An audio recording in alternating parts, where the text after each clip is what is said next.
Hi, I'm Erin McGuire, women's empowerment coach and owner of Pure Light Wellness. Today I wanted to give you a video all around empowerment, what it means when we are lacking confidence and how to get empowered if we're not feeling that. So I work with a lot of women that struggle with feeling not good enough, struggle with worthiness, struggle with confidence. And I shift them from all those places into feeling aligned with who they are, which is going to make you empowered. And so I want to talk today about what happens when we are lacking that confidence and how it affects every single area of your life, believe it or not. So when we're lacking confidence, oftentimes we're worried a lot, we have anxiety, sometimes depression, constant negative thinking going on. That right there alone, many studies have shown how negative thinking affects our physical body. It actually turns on the stress response. The same stress response that would get turned on if you were being chased by a tiger gets turned on when you're thinking a negative thought about something. So that right there affects our physical body. Studies have also shown that 95% of diseases are stress related. There's only 5% really that are truly genetically related disease. So again, negative thinking alone can affect your physical body. And when we are in a place of a lack of confidence, lack of belief in ourselves, lack of trust in ourselves, we have a lot of negative thinking going on. Also, it affects your relationships because oftentimes the women I work with, they struggle with setting boundaries with people, letting people walk all over them, people pleasing. And it affects the success we can have in life because if I don't feel confident in myself, I'm probably not asking for the raises that I could be asking for. I'm probably not going for those jobs that might be a bit risky or taking risks from a business owner. So it's affecting your finances, your physical health, and your whole well-being. And so how do we get out of shifting that? Well, I'm here to help you with that through these videos, through the programs, my online programs that I offer. We 100% shift out of lack of confidence into feeling empowered and rising, because when you're empowered, you're living a life that's in alignment with who you are. And that just feels good. You are connected to your passion, to your creativity, to your joy. And you're making decisions that are for you, but actually affect the well-being of everybody around you. So everybody gets a benefit of you becoming an empowered person. So it's super important to have this be a focus for your life. So let's talk about some steps to get you empowered if you're not feeling that way right now. Number one is what I call making the bold move. So this is something that, oftentimes, for example, maybe we don't talk about what needs we have and how to get those met, so we go on wanting our partner, our husband, wife, girlfriend, whatever, to do certain things, but we're not telling them. And we're kind of expecting them to just know, well, you should just know that I want you to come to bed with me at the same time every night instead of staying up later. Or you should just know that, you should be planning a trip for us every few months or a really cool date night.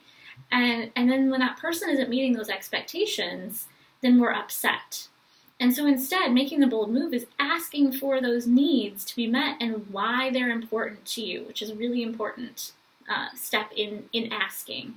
Because oftentimes, too, we'll get so upset or resentful that it'll just come out. Like, why are you never planning anything? And, you always go to bed at a different time than me, or whatever the issue is. Could be with a coworker or a boss, etc. And so it all just comes out in this negative spew, and then the other person starts getting really defensive. So if we can ask from a place of, I need this because it makes me really happy to go on a special trip with you, or it makes me really excited to have something to look forward to, and I love when you make a plan, it makes me feel really special. If you can ask from that place and share why you need that thing, then it helps the other person understand you better, and it deflates the ability for them to get defensive. Now, they may not follow through with that, but it's something that you can continue to have a conversation about rather than you expecting that person to do certain things without telling them. Not everybody is you, right? So we've got to be able to express what we need and why we need it. And so that's called making a bold move. There's many other bold moves you can make. Setting boundaries with people, speaking your truth, for somebody that's maybe taken advantage of you, speaking your truth and letting them know that that's not okay with you anymore. All these things are making the bold move, and of course there's many more. But number one is you got to make a bold move. Number two kind of piggybacks on number one, and that is you have to take action. So studies have been shown that confidence is actually not a trait, it's a skill, and that anybody can build confidence through certain things, like taking action. Because every time you take action, you build up the confidence that says, oh my gosh, I just did this thing. This is so cool. I can do it. If I did that, what else can I do? What else is possible, right?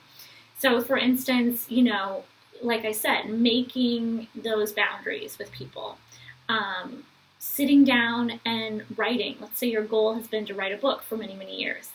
And just sitting down and starting to write and making yourself do that, setting a timer and just doing it instead of saying, oh, I've always really wanted to do this thing, whatever that might be. Taking action, sitting down and doing sales calls for your business or whatever it is that you need to do. Taking action produces confidence. So whether it's a workout routine that you've been putting off, or maybe you start and then you stop, whether it's a creative project, whatever it is, take action towards it. 15 minutes, 20 minutes. You'd be surprised what you can accomplish in that amount of time, but you got to take action. That's going to build confidence. Number three, stop the excuses and complaining.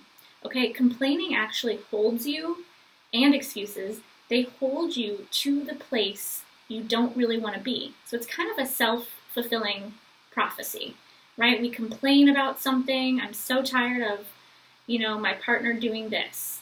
Or I'm so tired of all the work I always have to do and I don't have time for my creative pursuits.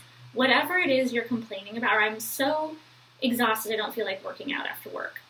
Whatever it is you've been complaining about, you're actually holding yourself to that place. So you get to be right. You get to continue to stay where you're at and then force it out on something external rather than taking ownership and saying, you know what, I can make time for this. You know what, I can have that conversation with my partner. You know what, I can do that workout. Excuses are another thing, like making an excuse for why you are where you are if you don't want to be there. Making an excuse for why you're in a toxic relationship or have a toxic friendship. Making an excuse for why, the weight is the way that it is, or that you don't have the six-pack that you've always wanted. We got to stop the excuses and the complaining because it's holding you to that place that you don't even want to be in. And then number four is feeling your feelings. This is a big one and something I'm going to be doing future videos on, and something that's a part of my 12-week program, coaching program that I do. It's a big part of it because if feeling our feelings is the way towards being in alignment with who we are. When I'm feeling anxiety, when I'm feeling frustration or guilt or shame, those are all indicators of my physical body letting me know I'm out of alignment with my truth. And so if I can follow those feelings and say, whoa, I need to stop what I'm doing right now and assess what's going on with me. Where is this? Why am I feeling this way? Where is this coming from? And then do an exercise to help myself release the feeling. It's going to help me get in alignment with the feelings that are more positive, like relief, joy, peace, calm, these different feelings. And then the more you do that exercise, the more you start to notice when you're out of alignment and you can bring yourself back in. So I'm going to do a video soon on how to raise that emotional bar, so to speak, and help you get into some of those higher vibe frequencies. But for now, I just want you to pay attention to when you're feeling out of alignment and maybe asking yourself, what is going on with me right now? What just happened that put me into this little funk? And then go take action, go do something, whether it's working out, doing some jumping jacks, but doing something physical will help you move out of that mental state you might be stuck in. So leave a comment below if this video was helpful for you, and If you want any information on my upcoming 12-week program, I do run it a few times a year, so I have one coming up soon. Go ahead and reach out to me. My email will be below. Don't forget to subscribe to my channel, hit that little bell if you liked this video, and share it with your friends. I would love to get this message out to more people. Thank you so much for watching, and I hope to see you again soon.